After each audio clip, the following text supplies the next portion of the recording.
కాశీ కన్నా గొప్ప క్షేత్రం ఆంధ్రప్రదేశ్లో ఉందని మీకు తెలుసా? ఇక్కడే ఒక మహాశక్తిపీఠం కూడా ఉంది. ఆ శక్తిపీఠంలో అమ్మవారు చేతిలో ఆత్మలింగాన్ని ధరించి భక్తులకు దర్శనమిస్తారు. ఇదే దక్షిణ కాశీగా ప్రసిద్ధి చెందిన ద్రాక్షారామం. పంచారామ క్షేత్రాల్లో ఒకటైన ఈ ఆలయం అష్టాదశ శక్తిపీఠాలలో 12వ మహాశక్తిపీఠంగా ఎంతో ప్రసిద్ధి చెందింది. ఇక్కడ అమ్మవారు శ్రీచక్రంపై కూర్చుని చేతిలో ఆత్మలింగాన్ని ధరించి భక్తులకి దర్శనం ఇవ్వడం అనేది అత్యంత అరుదైన విశేషం. మరొక ప్రత్యేకత ఏంటంటే అమ్మవారి చూపు ఎడమ వైపుకు ఉండటం.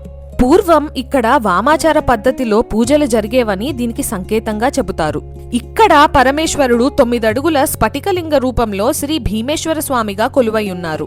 సతీదేవి యొక్క ఎడమ చెంప పడిన ఈ పవిత్రమైన చోటులో భక్తుల నమ్మకం ప్రకారం వివాహంలో ఉన్న అడ్డంకులు తొలగిపోతాయి, సంతాన భాగ్యం కలుగుతుంది, ఐశ్వర్యం, మనశ్శాంతి, దైవానుగ్రహము లభిస్తాయి.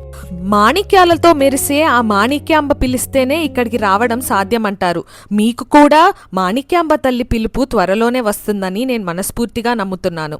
అమ్మవారి దర్శనం తర్వాత దాదాపు ఒక 1.5 అవర్ ప్రయాణం చేసి రాజమండ్రి చేరుకున్నాం.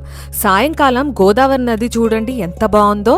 నది ఒడ్డున హారతి చూసుకుని నదిలో దీపాలు వదిలి ఆ అందమైన క్షణాలతో మా రోజుని ఎండ్ చేశాం.